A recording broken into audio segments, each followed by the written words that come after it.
Oi, gente! Hoje temos o começo de uma semana muito especial, onde nós vamos falar sobre a epidermólise bolhosa. Temos convidadas super especiais que já vão se apresentar e vamos contar algumas histórias para que todos conheçam o que é isso e para principalmente a gente entendendo, perceber que não tem por que ter preconceito, que as lesões que aparecem na pele não são contagiosas e a nossa intenção aqui é acolher todo mundo.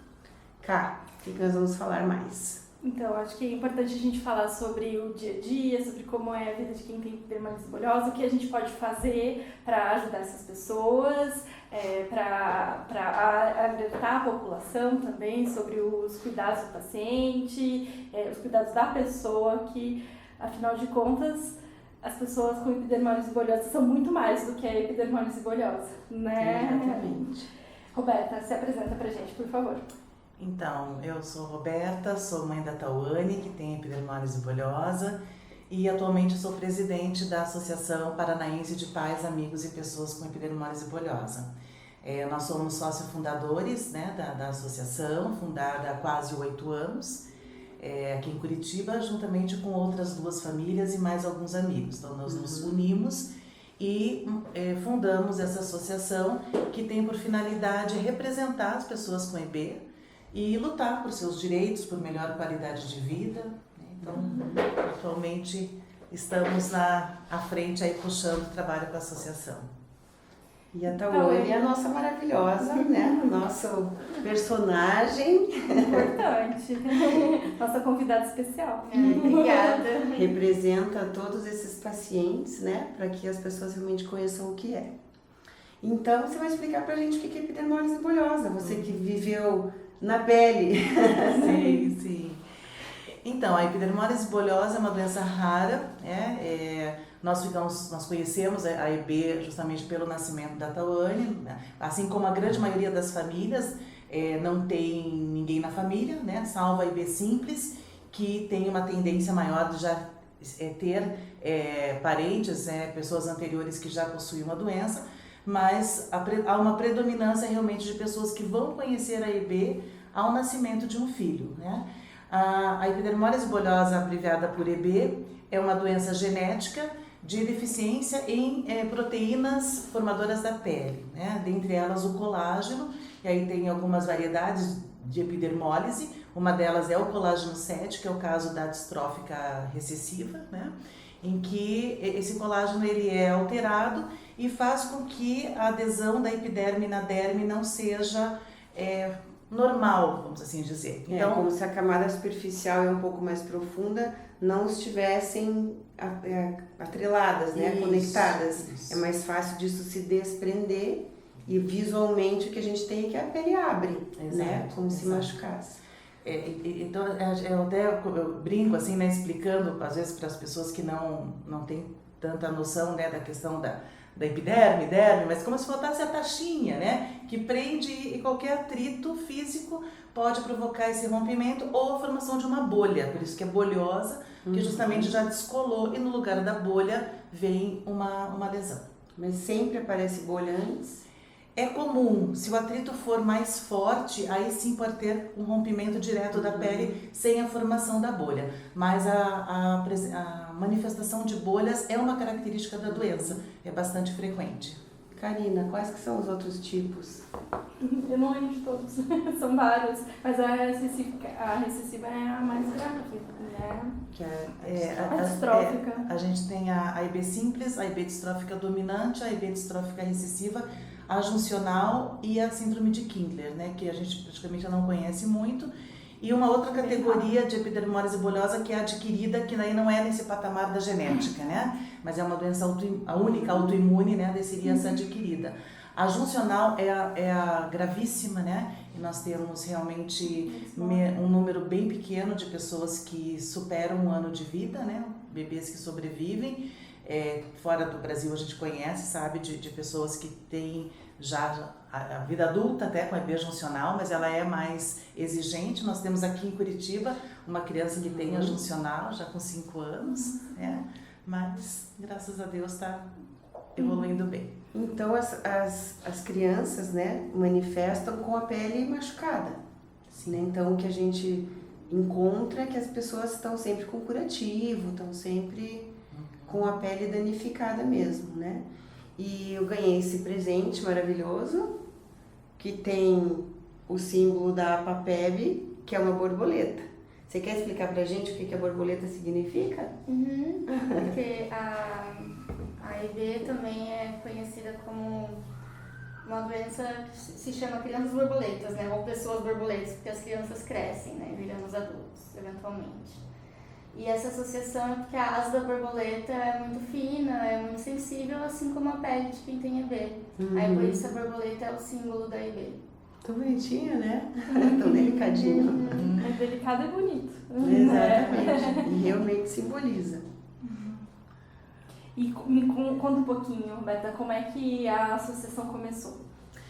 Começou com a reunião de algumas pessoas que tiveram filhos com EB, né?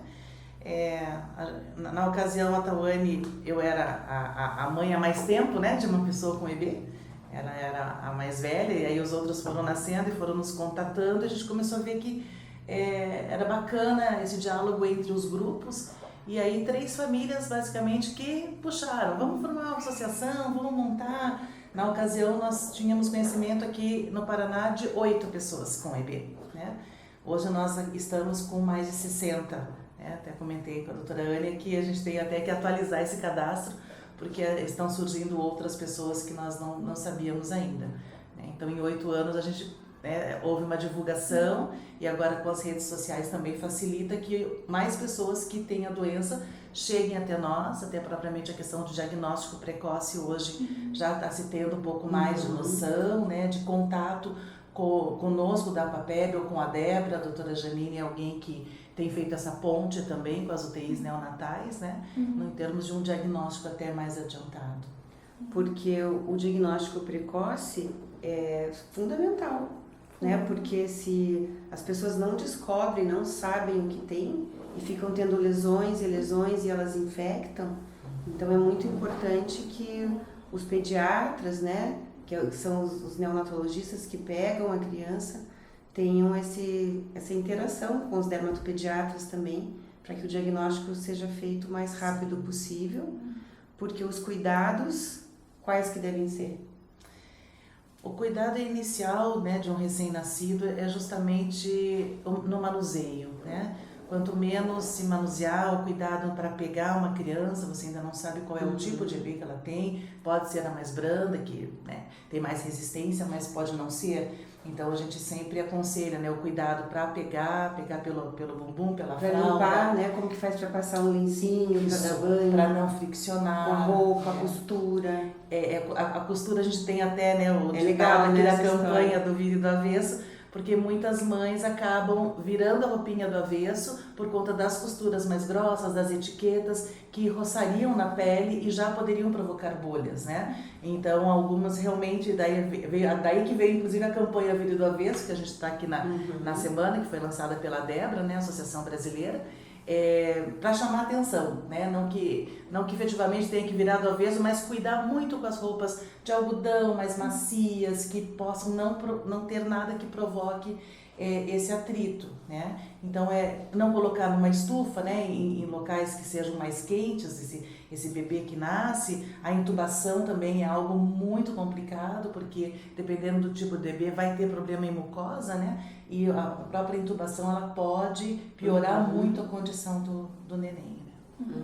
E o que é o kit borboletinha? Conta pra gente. É um conjunto de curativos apropriados para a epidermose bulhosa. Hoje a gente tem um arsenal de opções bem maior, com várias empresas dedicadas à questão da epidermose bulhosa. Então, várias empresas, né, a maioria delas multinacionais, temos uma empresa brasileira que doam, né, nesse projeto que é a Débora que está à frente, né, do kit borboletinha, e montam, então, opções de curativos diversos dessas várias empresas para que quando se tem um recém-nascido seja enviado para essa família, né? São curativos, porque a maioria só conhece assim, se colocar uma gaze e um band-aid. não tem nada a ver com isso. Sim. Por isso é que precisam ser os especiais, né? Exato. Eles vêm prontos, vêm montados, são esponjinhas, espuminhas, conforme a localização vocês têm um tipo que precisam usar. Isso. A maioria são espumas de silicone, sem borda, né, que não são aderentes. Outros com borda, mas para um recém-nascido normalmente evita-se um pouco a borda no início para identificar a resposta dessa criança. De poliuretano, membrana de celulose, são os principais curativos especiais. São esses cuidados. E como é que você cuida em casa? Isso. Eu tenho uma rotina de troca de curativos que para soltar mais fácil é no banho, então aí depois eu tenho a ajuda eventualmente, né, da minha mãe ou de outras pessoas que possam me ajudar a acelerar esse processo, porque é demorado, né, então eu tenho lesões no corpo todo e aí às vezes eu consigo fazer sozinha, eu consigo manusear bem, se ele já deixa o curativo cortadinho eu consigo colocar, mas ter ajuda também, às vezes precisa adaptar o tamanho, às vezes, né? Precisa... E também para refazer o curativo, não pode ser colado na pele, né? Não pode ter esparadrapo, micropore. Como que você fixa o curativo, então? Nas pernas eu uso meia calça, então eu achei uma solução estética também, que Ótimo. achei ótimo. E em outros lugares, por exemplo, na mão é com essas, como chama? Malhas. Malha tubular, né? Que aí se segura o curativo. Nos braços também facilita bastante. Então põe a placa na pele, né? Isso, põe E a aí o espuma de tubular por silicone cima. e a malha por cima. A malha ou essa outra redinha, né? A gente chama de redinha, que ela é mais furadinha, mais aerada, né? E Pra fica mais dobras, fácil fica para mais dobrar, fácil, né? Isso é o substituto das faixas de crepom, né? Que inicialmente eram as faixas. Aquilo machuca, Mas né? a Porque gordura ela abre a pele de vocês, né? Ela cola. E pra autonomia isso aqui é muito mais fácil, porque eu consigo colocar sozinha. E uma atadura eu não conseguiria, né, colocar sozinha. Então isso facilita meu dia a dia também. E além desse curativo, tem alguma outra coisa que você percebeu no seu cuidado com o teu corpo que mudou ao longo do tempo, que facilitou? Hidratação, precisa estar com a hidratação bem em dia também. Que mais? Você usa cosméticos? Uso, adoro maquiagem. Ela tem vários vídeos dela se maquiando, ensinando a alguns vídeos, maquiar. né? Precisa Tudo, passar pra skincare, gente. Vamos pegar esses Skincare vídeos. também. faço É. skincare também, cuidar do cabelo, algumas coisas mais estéticas, assim, que eu quero bebê, né? Porque assim, eu tenho bebê, mas tem coisas muito além disso também, né, na minha vida. E o que você tem na sua vida? Conta o que você já fez na sua vida, tá? Eu sou psicóloga, né? Então eu me formei ano passado pela Universidade Federal do Paraná. Hoje em dia eu atuo, eu atendo na clínica, atendo online também. Eu também atuo na PAPEB, né? Na associação, na parte de relações públicas. Que mais? Você fez direito, 2 anos. Isso, mas não gostei, não terminei, nada a ver. Era o curso errado. Curso errado, eu gosto de pintar, então fiz um tempo de aulas de pintura, aulas de dança também eu gosto bastante. Hoje em dia eu faço pilates.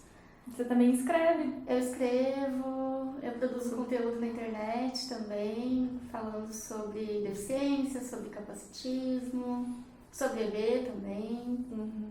Então são muitas coisas. Teu dia bem cheio. Bem cheio. E aí, no meio de tanta coisa, entra os cuidados com a EB também, que tem que ter, né? Sim, faz parte da Faz sua vida. parte, é uma das coisas. Como a gente falou, você é mais do que a EB. É isso. Né? É uma psicóloga, alguém que tem muitas atividades do dia a dia. Eu admiro muito as suas maquiagens, sempre coloridas, né? Sempre colorido. Porque, nossa, eu não consigo fazer em mim, eu penso, meu Deus, eu tão arrasa. Eu gosto bastante. Tem uma pergunta que a gente estava Tem. matutando. Preciso perguntar. Precisamos no saber, vídeo. precisamos saber. Como que você foi inventar de fazer tatuagem? Imagina a Roberta, meu Deus, ela vai fazer A mãe tatuagem. ficou em casa assim, não. Então, eu sempre tive muita vontade, mas ouvi muitos nãos, né? Com razão, assim, entendo a questão da preocupação do cuidado.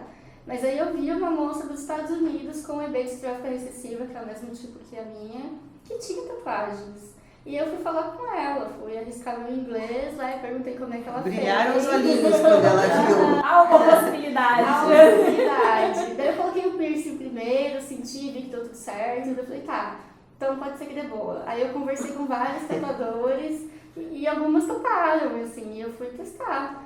Então, sempre com muito cuidado, com uma agulha bem fininha, um traço contínuo, né, pra não ficar fazendo essa fricção. E deu muito certo, tanto que eu tenho 9 tatuagens. E nenhuma delas virou ferida. Nada. Olha só. Arrasou. Muito cuidado. Viu como tudo é possível? É, As coisas que a gente quer. É verdade. Você pode ir tudo que você quiser, até tatuagem. Eu digo que na infância, né, eu não quis colocar nem o brinco nela, porque eu tinha muito medo que infeccionasse, então pra que ia, né, demandar? Então a gente usava outros acessórios, né, nela de enfeite, que não o brinco, né? E aí a hora que ela estava já numa fase mais Agora você tem- independente, Não. mais independente, mas você já fez furo também, mais independente, mais autônoma, ela quis não só colocar o brinco, como piercing, né? Então já começou por aí. Aí a mãe infartou. deu um troço. E depois as tatuagens, né? Ela queria me levar junto, mas eu não, pra fazer também. Mas Não quis Não teve essa coragem. Inicialmente eu parti muito de uma lógica, assim, de que eu já tenho várias marcas no meu corpo que eu não escolhi ter. Então eu vou fazer as que eu quero. Olha que maravilhosa! Arrasou! Mulher empoderada, é isso aí. E as dores também, são dores diárias que eu não tenho escolha e que elas acontecem. Então, o que é uma dor de tatuagem ou de um piercing perto disso? Não é nada, né? É uma coisa que eu tô escolhendo fazer por mim. Então, Muito bem. Muito bem. Muito corajosa. Ah, adorei. Essa fala de muito poder, tá? Olha, me orgulha muito, meu Deus. Ter conhecido você eu tenho... Realmente, um privilégio. É verdade. Muito obrigada. A gente tem algumas listinhas de perguntas, eu vou refazer elas, tá? Você falou da tua vida, da tua rotina, mas quais as dificuldades de vocês duas ao longo desse tempo todo? O que foi mais difícil? Foi o colégio? Foi a educação física? se a gente falar em termos de inclusão escolar, foi a educação física, né, filha? E talvez em alguns momentos a socialização numa dada fase ali de entrada na adolescência, que eu acho que pegou um pouco mais, né? Em termos de bullying. Foi a fase mais Inacreditável, né? mais exigente. Mas na verdade assim a gente até entende, não é somente com a questão específica da IB, é a questão do diferente. Do diferente. Né? Sem Que é uma fase justamente ali, né, das mudanças, né, hormonais, corporais, que foi bem a fase dos 12 a 13 anos, entrando na puberdade, em que você já percebe o adolescente mais cruelzinho, vamos assim dizer. Não todos, eu estou generalizando, né? Trabalhei muitos anos com educação, a gente sabe, tem a diversidade também, mas existe realmente uma tendência maior nessa questão do padrão, né? Então o gordinho também é aquele que é excluído, né? Então você tem diferentes tipos de pessoas e que nesse momento há uma predominância dessa exclusão. E a Tal viveu um pouco isso também nessa fase ali do 7º, 8º ano, né? Que foi nessa idade. Eu diria que hoje em dia ainda existe, né? Mas está muito melhor, porque hoje já se tem uma discussão sobre inclusão mais forte. Sobre o capacitismo, que eu acho que nem todo mundo sabe, mas capacitismo é o tipo de discriminação contra pessoas com deficiência. Então, na minha época escolar, a gente nem sabia da existência desse conceito, assim, era algo que ainda nem tinha em pauta. Então, não se falava sobre isso. Eu era a única aluna com deficiência do meu ano, não tinham outros tipos de corpos, outros tipos de deficiência. Então, falta referência. Então, hoje, acho que essa discussão está muito mais evidente, né? De que a gente precisa conviver com pessoas com corpos diferentes e aceitar isso como uma forma de diversidade, né? Perfeito. E acho que você faz muito bem esse trabalho nas suas redes sociais, sabe? Você se expõe. Tem gente... Talvez em alguns momentos fosse mais difícil você conseguir se expor. Sim. Você aparecer, às vezes você tá mais machucada, quer ficar reclusa, às vezes você volta com um ensaio fotográfico lindo, né? Sim. Mas sim, tem que ter coragem de ser referência. Isso. E acho que, além dessas dificuldades que minha mãe falou, para além da questão física da IB, uma delas é o preconceito, assim, que eu sinto que ao longo da minha vida me trouxe muitas marcas internas, emocionais, né? A questão da discriminação, a questão dos olhares, das perguntas, pessoas invasivas. Então isso também é algo que foi criando, né, muitas barreiras atitudinais mesmo. As doenças de pele trazem muito isso, né? Sim. A psoríase, o vitiligo. O vitiligo é só uma cor diferente de pele, mas gera uma repulsa inicial, assim. Então, eu acho que quanto mais a gente fala disso, mais fica superficial na consciência das pessoas, que na hora que ela bate aquele olho e ela acha estranho, ela fala, não, mas eu já vi uma coisa parecida, tudo bem. Isso, não é contagioso, não precisa me afastar, né? Exato. Até doenças contagiosas, né? A gente não precisa ter esse medo, né? Isso. Antigamente, as pessoas com hanseníase, que as pessoas chamavam de lepra, ficavam totalmente isoladas, Ficavam né? tipo no asilo. Imagina, e é uma doença tratável e curável, né? E, então não é tudo que é contagioso que você não precisa encostar naquele ser humano, Sim. porque você sabe a dor que é alguém te olhar com um olhar, né, aversivo, ai meu Deus, será que isso passa? Curativo, as pessoas já acham que o curativo tá sujo, que tá infectado, que vai te infectar, e não, você tá se protegendo, tem nada a ver com elas, Exato. né? Ou também um olhar de pena, né? Porque é uma coisa que a gente vê assim, às vezes eu falava para tal até, a pessoa às vezes está querendo se solidarizar. Às vezes ela está não querendo, sabe como, não sabe né? como, está querendo ajudar, mas ela fica, ai, coitada, ai, não, sabe? Então, assim, às vezes inventa, né, 1000 fórmulas também que a gente já escutou, né, do que você tem que passar, ou a igreja que você tem que ir, porque essa é uma coisa tua, mãe, né? Então, assim, tem de tudo. A culpa é sempre da mãe, né? É claro. Então tem de tudo, mas vem com esse viés da piedade, né? Do quero fazer algo, coitada. Então é um lugar também que não ajuda, que não agrega, né? Mas Quer ajudar a associação. Não inclui, né? Quer ajudar a associação. Todo mundo só quer, assim, fazer parte do bolo. Então, isso, na verdade, atrapalha.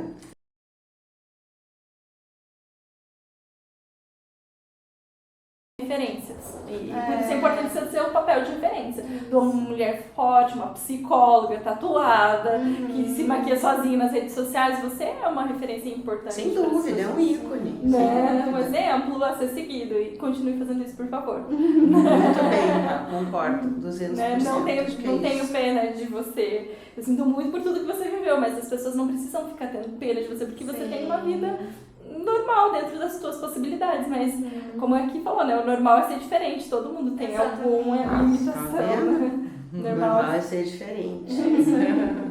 Ser igual a todo mundo é muito sem graça.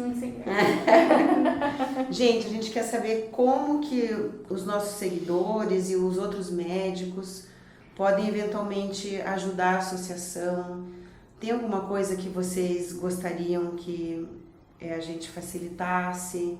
O que você acha que a gente pode, como que a gente pode contribuir? Eu sei que vai ter um evento, né, que vocês fazem anualmente. Anualmente, o Encontro das Famílias.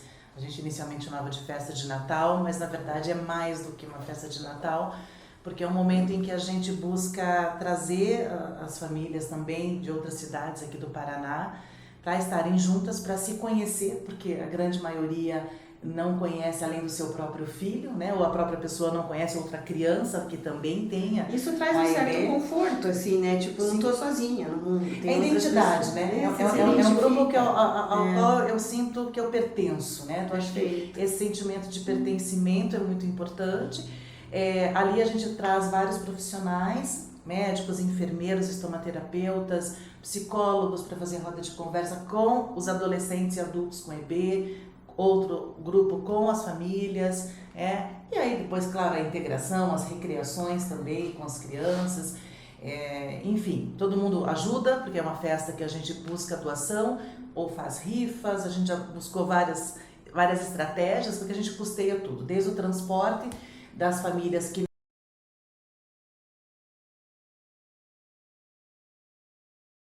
a maioria dos que participam da associação tem essa condição. Custeamos a alimentação, então nós fazemos numa chácara em que a gente mesma que faz tudo. Então é um movimento bacana de um final de semana com essa intenção. Então assim, a ajuda ela pode vir por meio de uma doação que possa nos favorecer na implementação desse encontro. Pode ser também pelo próprio trabalho profissional né? Porque muitos realmente nós temos, né? Por exemplo, uma médica em Londrina, né? A doutora Aline, que inclusive agora está lá no encontro com algumas famílias, né? E nós temos representantes aqui da diretoria que foram para lá, e que atende as famílias da região ali, né? De uma forma gratuita até, né? Uma concessão que ela se dispôs, obviamente, a fazer. Se não isso, mas como aqui também nós temos vários que atendem, que estão próximos de nós, que participam do grupo, tirando dúvidas, né? Então, na área médica poderia ser também esse tipo de contribuição em algumas regiões. Como outros profissionais da área da saúde também, nós na associação nós somos 100% voluntários, né? Uma instituição sem fins lucrativos e que nós participamos com o nosso conhecimento, né? Obviamente que eu falo do lugar de mãe, mas também de presidente e colaboro a partir também daquilo que eu conheço na minha profissão, assim como tantos outros que estão conosco. Então, acho que a forma de ajuda também pode ser essa, né? É uma doação, sim, né? Financeira que possa nos assessorar. Pode ser um trabalho voluntário. Mas pode ter um trabalho voluntário, porque nós não temos, assim, um lugar que nos doe sempre mensalmente, não. Nós vamos em busca desses recursos para prover. Nós temos uma sede que nós alugamos uma sala, né?